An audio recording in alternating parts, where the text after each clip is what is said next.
ಹೇಳಿ ಈಗ ನಿಮ್ದು ಅದು ಏನು ಹೇಳ್ತೀರಿ ಹೇಳಿ.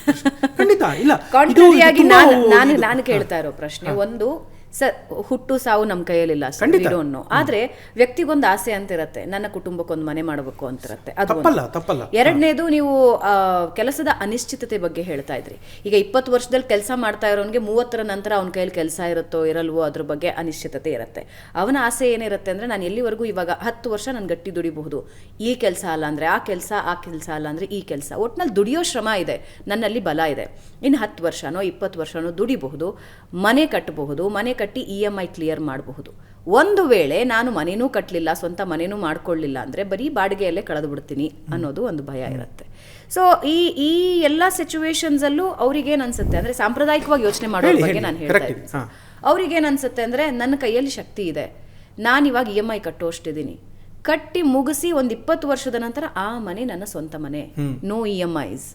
ಇವಾಗ ನಾಳೆ ನನಗೆ ಕೆಲಸ ಹೋದ್ರೂ ಒಂದು 5-10 ಸಾವಿರ ರೂಪಾಯೋ ಅಥವಾ ಒಂದು 30 ಸಾವಿರ ರೂಪಾಯಲ್ಲೋ ನನ್ನ ಕುಟುಂಬ ನಡೆದು ಹೋಗುತ್ತೆ, ನನಗೆ ಬಾಡಿಗೆ ಕಟ್ಟೋದಿರಲ್ಲ, ಆ ಇಡೀ ಸ್ವತ್ತು ನಂದಾಗಿರುತ್ತೆ. ಪರಿಸ್ಥಿತಿ ಹದಗೆಡ್ತಾ ಅದನ್ನು ಮಾರಿಬೇಕಾದ್ರೂ ಬದುಕಬಹುದು, I have a huge investment ಅಂತ ಅನ್ಸುತ್ತೆ. ಇದು ಸಾಮಾನ್ಯವಾಗಿ ಯೋಚನೆ ಮಾಡೋದು. ಅದನ್ನೇ ನಾನು ಹೇಳೋದು, ನಿಮ್ಮದು ಅದು ಒಮ್ಮುಖವಾದ ಆಲೋಚನೆ. 99 ಜನ ಎಲ್ಲ ಹಂಗೇ ಮಾಡ್ತಿದ್ದಾರೆ. It's a formula, you want to go by a formula. If you want to go by a formula, do it. ಆದರೆ ನಾನು ನಿಮ್ಗೆ ಹೇಳ್ತಿದ್ದೀನಿ, ಅದು ತಪ್ಪು. ಆ 99 ಜನ ಮಾಡಿದ ತಕ್ಷಣ, ಮೆಜಾರಿಟಿ ಹೇಳಿದ ತಕ್ಷಣ ಸತ್ಯ ಅಸತ್ಯ ಆಗೋದಿಲ್ಲ ಅಂತ ನಾನು ಹೇಳ್ತೀನಿ. ಅದಕ್ಕೊಂದು ಉದಾಹರಣೆ ಕೊಡ್ತೀನಿ. ನೀವು ಬಾಡಿಗೆ ಕಟ್ಕೊಂಡೇ ಜೀವನ ಕಳೆದು ಬಿಡಲಿಲ್ಲ. ಬಾಡಿಗೆ ನೀವು ಅಲ್ಲಿ 35 ಸಾವಿರ ಕಟ್ಟೋ ಕಡೆ ಇಲ್ಲಿ 20 ಸಾವಿರ ಕಟ್ಟಿದ್ರೆ 15 ಸಾವಿರ ಇದೆ. ನೀವು ಅನ್ಕೋಬೇಕು, ನಾನು ಮನೆ ತೊಗೊಂಡಿದ್ದೀನಿ, EMI ಕಟ್ತಿದ್ದೀನಿ ಅಂತ. ಅದೇ 20 ವರ್ಷ 15 ಸಾವಿರ ಹಾಕ್ಕೊಂಡೋಗಿ, ಆಯಿತಾ? ಅದೇ 15 ಸಾವಿರ ಹಾಕ್ಕೊಂಡೋದ್ರೆ ನೀವು ಈ ಮನೆ ಇರುತ್ತಲ್ಲ, ನೀವೀಗ ಸೋ ಕಾಲ್ಡ್, ಕ್ಷಮೆ ಇರಲಿ ಎಲ್ರದ್ದು, ಈ ಅಪಾರ್ಟ್ಮೆಂಟ್ಗಳು ತೊಗೊಂಡಿರ್ತೀರಲ್ಲ, ಸಿಟಿ ಸೆಂಟ್ರಲ್ಲಿ ಯಾವುದೋ 1.5 ಕೋಟಿ 2 ಕೋಟಿ 3 ಕೋಟಿ ಅದೇನೋ ಮೇಲೆ ಹೋಗ್ಬೋದು ಅಥವಾ ಹಂಗೆ ಇರ್ಬೋದು. ನೀವು ಹೊರಗಡೆ ಎಲ್ಲ ತಗೋತಿರಲ್ಲ, ಒಂದ್ಸರಿ ನೋಡ್ಕೊಂಬನ್ನಿ ಎಷ್ಟು ಖಾಲಿ ಬಿದ್ದಿದೆ ಅಂತ.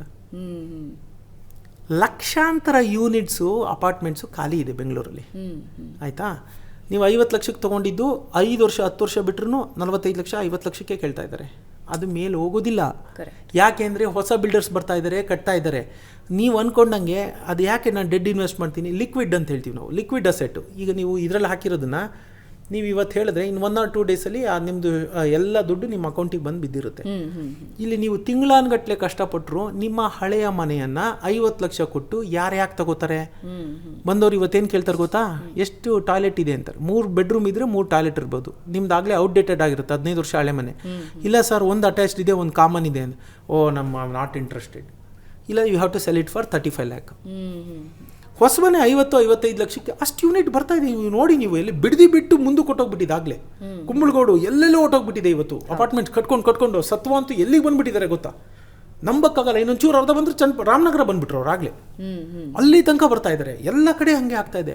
ಹೊಸದು ಕಟ್ತಾ ಇರೋವಾಗ ಅವ್ರು ಹೇಳ್ತಾರೆ, ಅಯ್ಯೋ ಇನ್ನು 4 ಕಿಲೋಮೀಟರ್, ನೀವು ಹೇಳಿದ್ರಲ್ಲ ಈಗ, ಅಯ್ಯೋ ಇನ್ನು 4 ಕಿಲೋಮೀಟರ್ ಮುಂದೆ ಹೋದ್ರೆ ಹೊಸ ಮನೆ ಸಿಕ್ಕುತ್ತೆ 50 ಲಕ್ಷಕ್ಕೆ, ನಾನು ಯಾಕಿದೆ ಯಾವುದೋ ಗಪ್ ತಗೊಳ್ಳಿ. ಹಂಗೆ ಚೂರು ಬರ್ತಾ